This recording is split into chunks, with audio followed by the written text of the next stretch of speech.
저희가 그걸 몰랐을 뿐이지. 우리처럼 교묘하게 우리 스스로가 인정받기를 원하는 마음을 갖고 있다는 겁니다. 세례 요한도 사람이었지 않습니까? 사람들이 자기를 위해서 그리스도라고 이야기하는 거예요. 사람의 마음이었다면 얼마나 스스로가 기뻤겠습니까? 그리스도는 아니지만 그 정도의 어떤 그 인정을 받는 것이라면 얼마나 마음 뿌듯했겠어요. 그리고 인기라는 것이 어떻습니까? 밀물과 솔물 같아서 오지만 또 가지 않아요. 야, 왔을 때 즐기자. 이 마음도 이 세례 요한이 있을 수 있었지 않았을까? 그렇다면 세례 요한이 어떻게 했으면 될까? 그도 인간적인 계산을 하는 사람이라면 어떻게 했을까? 아마도 그 제자들이 이렇게 물어볼 때, 야, 아니야, 누가 그래? 누가 그렇게 물으면 아니라 그래. 이렇게 얘기하고 그냥 끝났을지 모르겠어요. 그때 당시는 지금처럼 이렇게 뭐 의사소통에 도구들이 많았던 때가 아니지 않습니까? 주변에 몇 사람한테 얘기해도 그게 퍼져가는 데 얼마나 많은 시간이 걸렸겠어요. 그동안 즐기고 누리는 거죠. 그렇지만 세례요한은 어땠습니까? 그러지 않았습니다.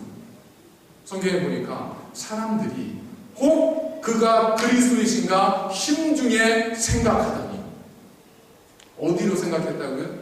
심중에 생각한 그 마음으로 생각했는데도 불구하고 세례 요한은 어떻게 해요? 모든 사람들에게 이야기를 합니다. 사람들이 다 모여있을 때 그들에게 이야기합니다. 아닙니다. 저는 그리스도가 아닙니다. 저는 뒤에 오실 그분의 신발끈을 풀기에도 저는 감당하지 못하는 그런 낮은 사람입니다. 여러분, 두 가지를 생각해 볼 수 있습니다. 그가 굳이 모든 사람에게 부인할 필요가 있었을까요? 명분을 갖기 원했다면 그는 제자들에게, 측근들에게만 말해도 됩니다. 누구도 그거에 대해서 나무랄 사람이 없습니다. 그런데도 불구하고 모든 사람들에게 했다는 얘기는 뭐겠어요? 철저한 세례 요한의 자기 부인이 드러나는 겁니다. 그는 철저하게 하나님 앞에서 자신을 낮추었어요. 신발끈을 푸는 것. 그 당시에 주인의 신발끈을 풀어주는 것은 노예들이 하는 일인데, 노예가 하는 일 중에서도 가장 천한 일로 여겨졌습니다. 누구 하나가 팔려와서 이제 처음 초짜 노예가 됐을 때, 야, 너는 가서 신발끈이나 풀어. 이럴 수 있는 정도의 일이었었어요. 근데 세례 요한은 뭐라고 하는 거예요? 나는 그분의 신발끈을 풀기에도 감당하지 못하는 사람입니다. 라고 스스로 이야기하고 있는 겁니다. 여기에 가식이 있습니까? 구체적으로 이야기하잖아요. 나는 아니다. 마음대로 생각하라는 것이 아니라 나는 아니다. 구체적이고 명확하게 모든 사람 앞에서 이야기한다는 겁니다. 곧 철저하게 하나님 앞에서 자기 부정과 자기 부인의 삶을 살았다는 거죠. 그렇다고 해서 이 세례 요한이 열등감을 가지고 패배의식을 가지고 그렇게 비관적인 삶을 살았느냐? 그러지 않습니다. 그렇게 이야기했음에도 불구하고 세례 요한은 자신을 뭐라고 고백해요? 나는 너희에게 물로 세례를 주거니와. 세례 요한은 스스로가 무엇을 위해 보냄받았는지, 자기가 어떠한 직분을 가지고 있는지를 분명히 알았습니다. 그 일에 있어서는 목숨 걸고 감당을 했습니다. 우리에게 필요한 것이 뭐겠습니까?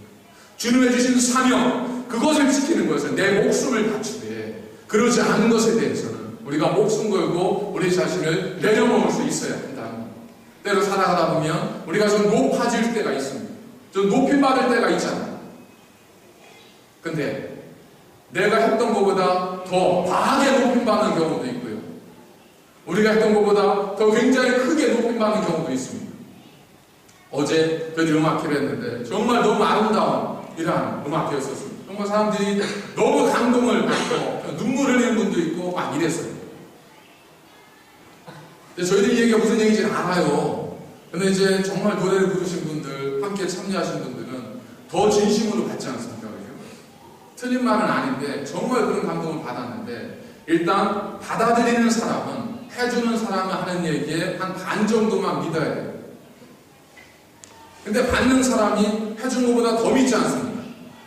눈물을 흘렸다고 하는데 나중에는 통곡을 했다네, 이런 식으로 얘기가 되면 결국 그게 서로 간에 교만의 이유가 되어지고 상처가 되죠. 그때는 어떻게 해야 돼요? 그런 칭찬을 받는 분들은 어떻게 해야 되겠습니까? 아닙니다. 굳이 부인할 건 없지만 아닙니다. 주님이 부르시는 노래에 비하면 저는 아무것도 아닙니다. 주님이 찬양하시면 이 세계가 움직이는데 제가 부르는 건 거기에 비하면 조족지어요. 주님이 주신 은혜는 너무 큰데 제가 한 건 작은 것밖에 안 됩니다. 어저께 남자 이사님들 10시 반까지 무대 치우시고 이거 치우시고 하시느냐 얼마나 고생 많으셨습니까? 정말 너무 자면서 어제는 정말 행복하더라고요. 그래서 이렇게 여러분들에게 감사를 드리잖아요. 그럼 받으시는 분들 어느 정도 받으셔야 돼요? 반만 받으셔야 돼요. 그걸 받으실 때 드린 것보다 한 2배 정도를 더 받으셔서 그러시면 그때부터 문제가 생깁니다. 그때는 어떻게 하셔야 되죠? 아닙니다.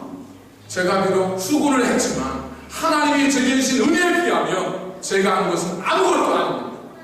이런 자기 부인의 삶이 있어야 우리가 비대해지는 겁니다. 그렇지 않고 대부분이 주는 것보다 2배, 3배를 더 받으려고 하다 보니까 나중에 실족하고 넘어지죠. 왜 이 말했다 저 말했다 해지? 이렇게 이야기합니다. 오늘 새벽에도 사실 새벽에 낮에 일부 예배를 드리면서 7시 예배를 드리지 않습니까? 교사님.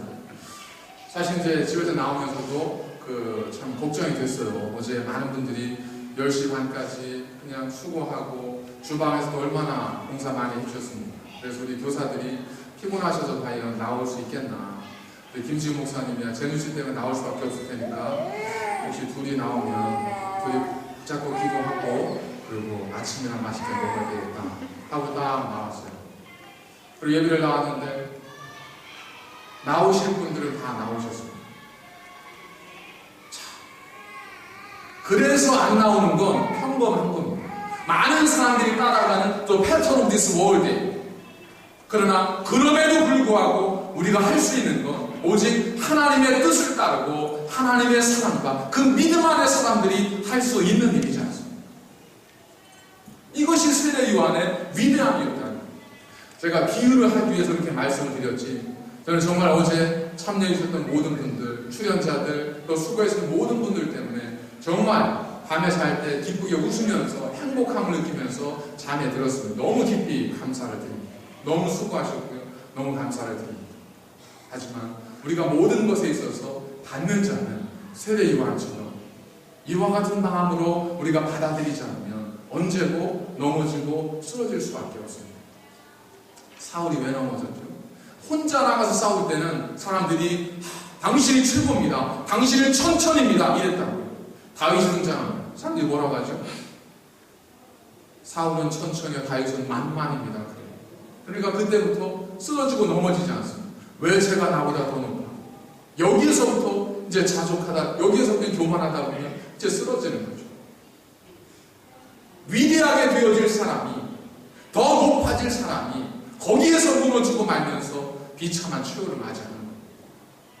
그런 면에서 보면 바나바는 어떻습니까? 처음에 전도 여행을 떠날 때는 바나바하고 사울은 명단의 맨 끝에 있었어요.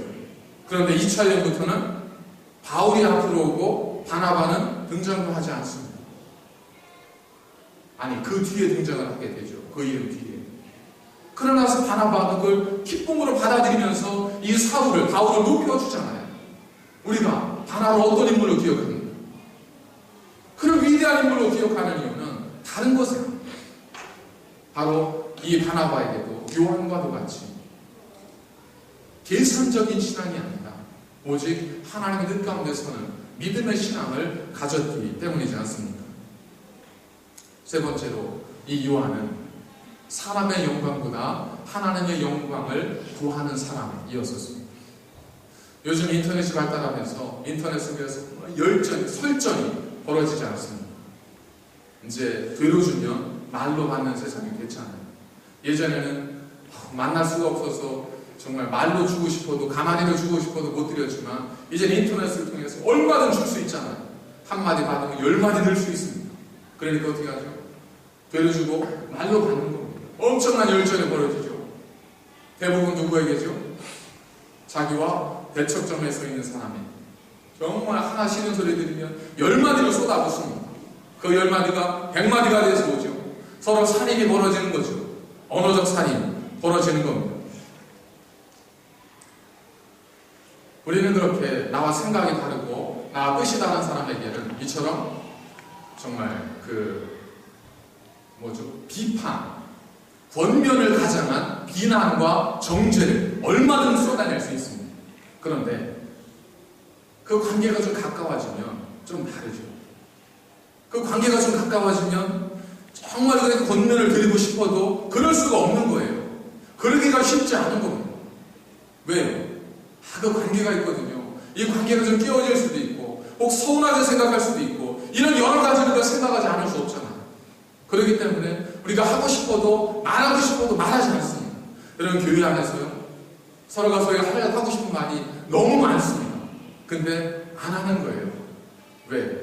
그냥 그 말했다가 서로 관계 서먹해질까봐 안 하고 참는 겁니다. 그러니까 여러분 한번 잘 보십시오. 저 사람한테 무슨 할 얘기가 있을까? 잘 보시면 눈을 잘 들여다보시면 보일 거예요. 저 사람이 무슨 생각하고 있는지. 자, 세례 요한이 그 앞에 수많은 사람들이 모여 있습니다. 누구예요? 안티팬들이 아니에요. 그들은 세례 요한의 세례 요한빵, 세례 요한 지지자들이에요. 세례 요한이 그리스도라고까지 생각하는 사람들, 그들이 모여 있습니다. 그들이 세례 요한을 높이고 인정하고 존경하는 그 자리에서 세례 요한이 뭐라고 하죠? 아닙니다. 저는 그리스도가 아닙니다. 제 뒤에 오실 그분이 그리스도이십니다. 라고만 말하는 게 아니에요.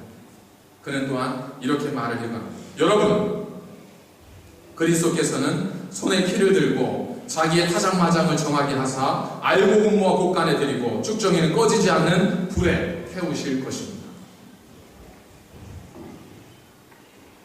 이게 문어체로 기록이 되어졌으니까 이런 거지. 구어체를 표현 한번 보겠습니다. 여러분, 주님께서 오시면, 그리스도께서 오시면 껍데기뿐인 신앙은 결국 주님께서 다 고르셔서 형식적인 신앙, 나태한 신앙, 믿음 없는 신앙은 다 불살라버리고 오직 알고만 하나님께서 주님께서 뽑으실 겁니다. 그때에 쭉정이가 되지 마시고 알곡이 되십시오. 여러분 그러기 위해서는 회개하셔야 됩니다. 이 얘기를 누구한테 한 거예요? 안티팬들에게 가서 저주하는 얘기가 아니에요. 자기를 지지하는 사람들, 자기를 위해서 기도해주는 사람들에게 이 이야기를 하는 겁니다. 만일 세례 요한이 하나님의 영광보다 사람의 영광을 구하는 사람이었다면 아마 그 자리에서 적당히 나는 아니니까 앞으로 그렇게 생각하지 마세요. 자, 그런데 먼 길 오셨으니까 우리 한번 즐겁게 유익한 시간 가집시다 하면서 친교와 단합대회 정도는 했을 겁니다. 요한은 그러지 않습니다. 그 자리에서도 하나님의 그에게 주신 사명, 복음을 전하는 사명, 주의 길을 얘기하는 사명, 그 사명을 다 하는 겁니다. 다른 사람수의 눈 속에 있는 티를 꺼내기 위해서 비판하는 것이 아니라 긍휼의 마음으로, 아버지의 마음으로, 그리스도의 마음으로 이 세례 요한이 그들에게 하나님 말씀을 선포하고 증거합니다. 여러분 제발 회개하십시오. 마지막 때에 쭉정이가 되지 마십시오. 알곡이 되셔서 하나님의 거룩한 나라에 거듭받는 귀한 일꾼들이 되십시오. 이 이야기를 그 사랑하는 사람들에게, 가장 사랑하는 그들에게 하는 겁니다. 여러분 주위를 둘러보십시오. 우리가 사랑하는 분들에게 그렇게 말할 수 있는 분이 얼마나 되겠습니까? 우리 모두는 잘한다는 이야기를 듣고 싶지 잘하는 이야기를 듣고 싶지 않습니다. 그렇기 때문에 잘하라고 하는 사람은 자꾸 멀리 하려고 하고요, 잘한다고 하는 사람은 자꾸 가까이 두려고 하는 것이 우리 인간이지 않습니까? 다른 말로 표현하면 보겠습니다. 하나님의 영광을 구하기보다 사람의 영광을 구하고 싶은 것이 사실 우리 인간입니다. 마지막 그 순간에도 세례 요한은 사람의 영광을 구하지 않고 하나님의 영광을 구합니다. 그는 헤롯에 의해서 마지막 교수형을 당하는 순간까지 하나님의 영광을 구했습니다. 헤롯의 귀, 그의 귀를 간지러주기 위해서 그냥 가만히 서도 그에게 이야기하지 않고 그는 바른 소리, 하나님의 말씀을 그에게도 그대로 증거합니다. 그의 생명이 담아들여야 됩니다. 그가 멀리 배척을 당한 자 할지라도, 그가 관계가 깨어진다 할지라도 그는 하나님의 영광을 구하는 자로 그 사명을 다하는 거예요. 그렇다고 해서 우리가 서로에 대해서 이제는 다른 소리 하자, 그럼 이제는 만날 때마다 당신을 사랑해서 그러는 겁니다, 똑바로 사세요, 이럴 수는 없죠. 권면과 아픔의 말을 한마디 하셨다면 사랑과 위로를 10마디 이상은 하시고, 한 번 아프게 했다면 10번 안아주셔야죠. 그 마음이 있지 않고서는 아픈 소리 하시면 안 돼요. 그 마음을 가지고 않고서는 아픈 얘기 하시면 안 돼요. 주님께서는 왜 회개하라고 그랬어요? 십자가에 달려 돌아가신 마음이 있었으니까 그랬어요. 세례요한은 왜 회개하라고 그랬습니까? 헤로당 앞에서 죽을 각오가 되어 있었기 때문에 그렇습니다. 죽을 각오가 되어 있으면 하십시오. 정말 죽을 각오가 되어 있으면 다른 소리, 그냥 다른 소리만 하십시오. 그러나 아직은 내가 좀 살 날이 있는 것 같다 생각하시는 분들은 다른 소리 하나에 사랑과 권면과 축복의 말, 진심 어린 사랑과 권면과 축복의 말 10마디 이상은 하셔야 됩니다. 그래야 그 관계가 아름답고 그를 위한 아름다운 언어가 될 수 있습니다. 여러분, 세례요한 어쩌면 화려하게 시작했기 때문에 마지막이 그렇지 않을 수도 있는 사람이었었어요. 우리도 그래요. 재능이 많으면, 여러분도 예전에 천재소리 다 들어보셨잖아요. 3살 때 누구 다는 이런 얘기들 다 들어보셨지 않습니까? 100일 전에 아빠를 했다, 이런 얘기 엄청 들으시고 다 영재이고 생각하셨지만 지금 보니까 다 어떻습니까? 거기서 거기죠. 처음에 화려했다고 해서 마지막까지 화려한 것은 아닙니다. 하지만 처음은 부족해지만 우리가 주님 안에서 하나님의 영광을 구하는 자로 살 때 주께서 우리를 높여주십니다. 주 앞에서 낮추라. 그리하면 주께서 너희를 높이십니다. 이 하나님의 약속의 말씀이 우리 가운데 실현된다면 얼마나 우리 인생이 아름다워, 처음보다 귀하고 처음보다 영광스러운 그런 삶이 되겠습니까? 그것이 멋있는 인생이지 않습니까? 그것이 아름다운 인생이지 않습니까? 처음보다 마지막이 아름다운, 시작보다 끝이 아름다운 인생. 처음에 아름답게 시작했지만 더 위대한 삶으로 마칠 수 있는 그런 저희들의 삶. 저는 우리 새롭게 속하신 모든 성도들의 삶이 그와 같은 삶에 되어서 자녀에게, 한 인간으로서 존경받는 분, 형제 자매들에게, 한 인간으로서 아름답게 인정받을 수 있는 우리의 모든 삶, 교회에서 모든 분들에게 좀 그 모습으로 인정받고 무엇보다도 하나님 앞에서 그렇게 인정받을 수 있는 그런 귀한 하나님의 분들이 되셔서 여러분들의 삶을 통해 많은 사람들이 기쁨을 얻게 될 수 있기를 주의 이름으로 간절히 축원을 드리며 또한 간절히 바랍니다. 기도하시겠습니다. 거룩하신 아버지 하나님, 우리가 어찌 따라할 수 있으며 우리가 어찌 그리 살 수 있겠습니까? 그러나 주께서 우리와 함께 하시면 내게 능력 주시는 자 안에서는 우리가 모든 것을 할 수 있음을 저희들이 말씀을 통하여 깨닫사오니, 이제 하나님, 저희들도 요한과 같이 처음보다 나중에 더 아름다운 인생, 여호와를 인정함을 통하여 우리의 삶이 평범함을 뛰어넘는 위대한 삶으로 나아갈 수 있는 귀한 당시의 일꾼들이 되게 하여 주시옵소서. 그 마음을 우리 가슴에 허락하여 주시옵소서. 예수님의 이름으로 감사드리며 기도하옵나이다.